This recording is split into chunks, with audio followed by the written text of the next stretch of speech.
Hey guys, Haikrazon here with another Platinum Trophy video, and today we're going over my top 10 Platinum Trophies of 2022. Just a couple things I want to touch on before actually getting started here. This is for the actual release year of 2022 for the PlayStation platform. At least a couple of these were PC releases that maybe came out a little bit earlier, but all of these are going to be exclusively released in the year 2022. Second thing, there were a couple of indie titles that I did play on launch, and unfortunately we were forced to wait for patches until we could get the Platinum, and that does reflect on their placement in my list. Of course, you know, this is purely personal opinion, so experience may vary drastically from game to game, so I'll mention that on the appropriate ones. So that being said, I really want to hear what your guys' top 10 Platinum Trophies of 2022 were in the comments down below, so don't forget to subscribe to catch all the trophy hunting content, and let's get into it. Alright, so coming in at number 10 is going to be Stray.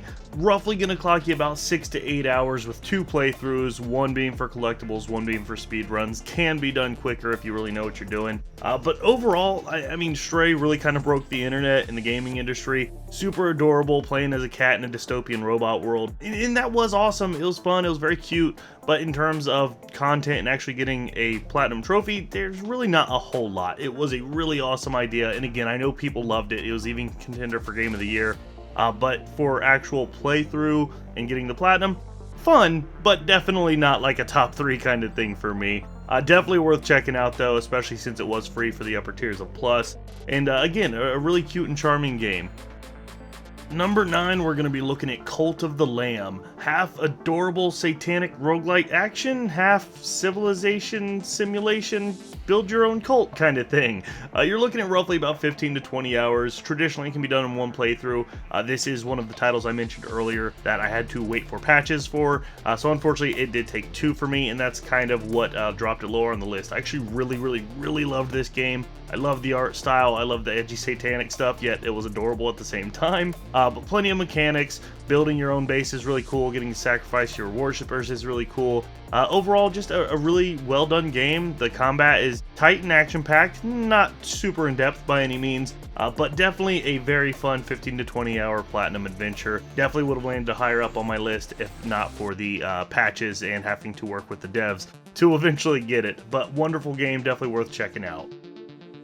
Number 8 is going to be another hidden indie gem, Arcade Paradise, a retro-fueled nostalgia trip disguised behind a laundromat business sim. This game was so incredible. You're looking at about 30 to 40 hours, one playthrough, and that's what it is. You run a laundromat for your dad and a couple arcade machines in the back. You realize they make you more money and they're more fun, and you go from there. The story progression is amazing. The upgrades are so awesome. I will say, as fun as all of the retro cabs are, and there's like 30 plus of them here, not all of them are for everybody. This game can be a bit tricky depending on the direction. I really struggled with some of the cabs to get the Platinum Trophy here, and other ones I had a really easy time on when others didn't. So definitely do a little bit of research if you go towards this one, but this game was so incredible, and I just loved the soundtrack. I'm a 90s baby, so this was pure nostalgia for me. Really incredible indie title. Definitely check it out. Landing at number 7, we have Ayuden Chronicle Rising, hopefully, if I'm saying that right.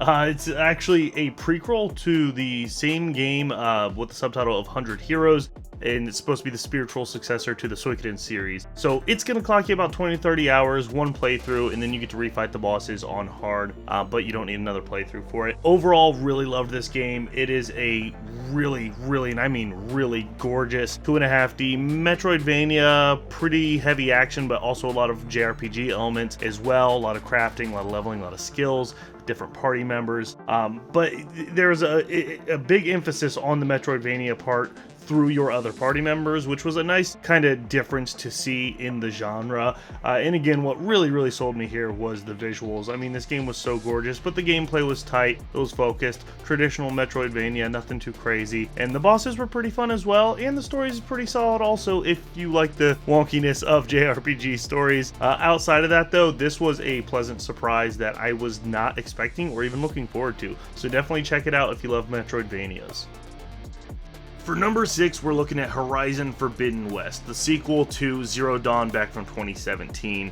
Post-apocalyptic, lush world, robot dinosaurs, typical Ubisoft type open world, go do everything. Very incredible game and super gorgeous. Honestly, as a game, I think this would rate higher on the list, but it came out a week before Elden Ring, so I was on a little bit of a time constraint when I got the platinum, and it only took me about a week, probably looking at about 40 to 50 hours with one playthrough, and there's so much more game left that is not required for the platinum, which I think is a great thing, but in terms of just getting the platinum, I think that does place it a little bit lower on the list. Again, super incredible game. You don't even need to do everything, but it was just so fun, so gorgeous, incredible mechanics, incredible story. I really love the story of this series. I read all of the side pickups and collectibles and everything. Side note, before we move on, this game has the absolute best snow mechanics I have ever seen in my goddamn life. When you walk through snow and look back, you can see the footprints filling back in with snow. They even do it on the sand as well, but the snow is just absolutely mind-blowing. Definitely pick it up if you haven't already. Alright, getting into some of the heavier hitters for me. Number 5 is going to start us off with Tiny Tina's Wonderlands. I know we're all familiar with the Borderlands series and their take on things, their humor, things like that. I really loved the fantasy setting on this one. You're looking at about 40 to 60 hours with one playthrough. That can be sped up very generously if you are playing with consistent co-op partners. I did play through with one person, and I just loved this game so much. It is more of what we know from Borderlands, so don't expect anything too crazy. The platinum really consists of just doing the majority of the game. However, the build diversity that they gave us in this game was actually a pleasant surprise and really fun. The post-game content reminded me a lot of the difficulty tiers from the Diablo style games, and I really loved that, really pushing your effort to synergize your builds and, of the cajillion different weapons you can get, looking for those special affixes to really push your build further and further and further.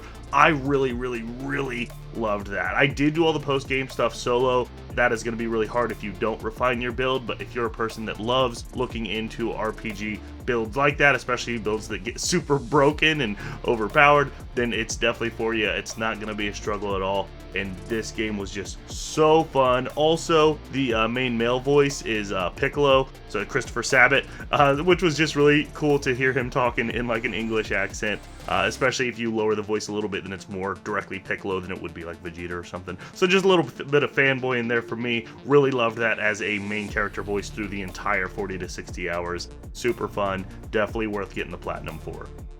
Number 4 is going to bring us back to a little bit of indie stuff with Inscription. Now, Inscription is such a meta and weird as hell game. You really can't say a whole lot about it without spoiling it, and that's kind of like the whole draw, so I'll avoid any of that as much as possible. But it is a roguelite card game with a super creepy atmosphere and story, and again, it's all super meta. It's really awesome. It's going to look at about 25 to 35 hours with one playthrough. There is chapter select if you do miss some of the chapter specific trophies, but this game really stuck out. I mean, if you don't like card games, this is not going to be for you at all. Maybe watch a playthrough on YouTube just for the story, but the gameplay and the mechanics and the builds and the synergies, all super fun. You can do some really broken stuff. However, the last trophy likely anybody is going to be getting, which is just doing typical roguelike type runs with a bunch of challenge modifiers, and there is one when you have all of them attached.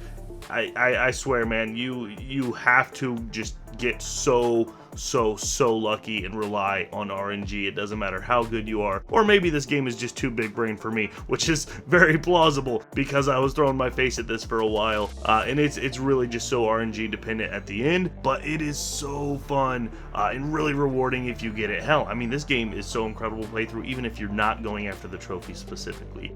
Inscription, definitely support the indie devs. Loved this game so much.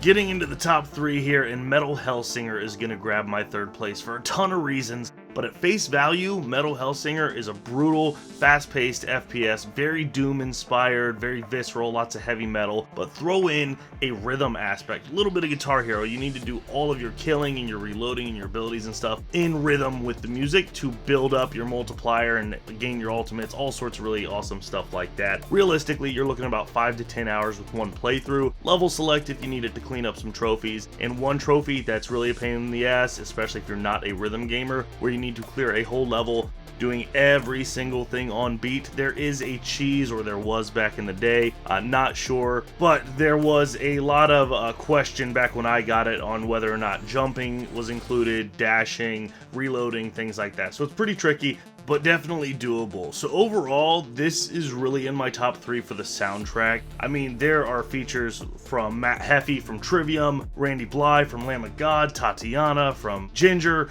There are just so many amazing musicians in this game, and with the soundtrack, it's just so incredible if that's the genre of music you like. It's so amazing, so worth checking out, and just a really, really, really solid game that I don't think anybody was prepared for.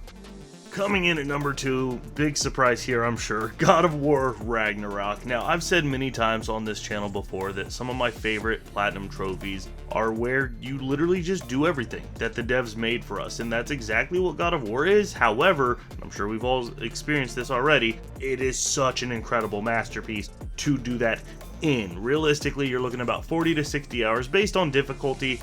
It does start low end on easier stuff, high end the higher up you go. Of course, you are only looking at one playthrough, nothing too crazy there. Pretty difficult optional bosses, just like the first one. Plenty of collectibles, plenty of side quests, and really just the worlds are so huge now compared to the prequel, and just getting to explore those and experience all the lore, and of course have all the conversations with Mimir and Atreus, and there's so many references to his old Spartan life, which was just so much fan service for me, playing through the originals, and it was just such an incredible game. I was there for the story, and getting to get the platinum just for wanting more story is such a great feeling. I wouldn't say it's a platinum that's necessarily worth bragging about. Again, though, all the bosses can be pretty tricky, the optional ones, but it's just such a good platinum to have. It's so fulfilling. It's such a good adventure, and I mean, obviously everybody knows how good the game is already, so even if you're not a trophy hunter, go after that platinum. There's so much cool lore and story you're missing out on if you're not 100%ing this game. So incredible.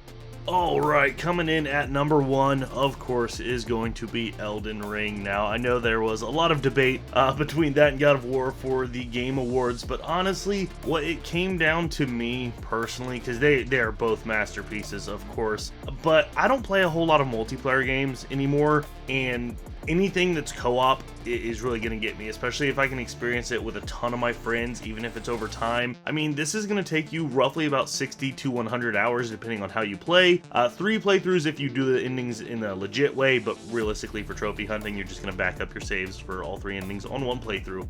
But for me, this took well over 100 hours, just of pure fun, because, one buddy would get it later, and then I'd go back and help him through areas, and then that would happen again, or somebody else would hop on and be like, let's just go dick around and have fun, and so many things like that. And I was not even focused on just driving towards the platinum. There's just so much to do in this game, and the fact that you can do it with your buddies, even playing this game with some of my buddies that weren't Souls fans, or this was their first forte into the Souls world, you got a little bit frustrating, of course, but it just added more time and more fun and more playability, and there was just so much to experience with your friends, and I think that's really what edged this out for me in terms of my platinum of the year, and also game of the year for me. I do think God of War in general is a better story and a better game, but you can't experience it with your friends, which of course is a huge part of gaming. So that's my number 1, Elden Ring. Please go get it if you can fight your way through some of the bullshit bosses that are Souls games. Please go after this platinum. It is some of the most fun I have had this year, of course, and ever, really. Elden Ring was so great. So there we go, that's my top 10 platinum trophies of 2022. If you guys are interested in any of those games, definitely check my backlog. I've done a video on a good handful of these, and definitely let me know what your guys' top trophies were in the comments down below, and I appreciate it if you drop a sub and a like. Outside of that, thanks so much guys, take it easy, I'll see you on the next one.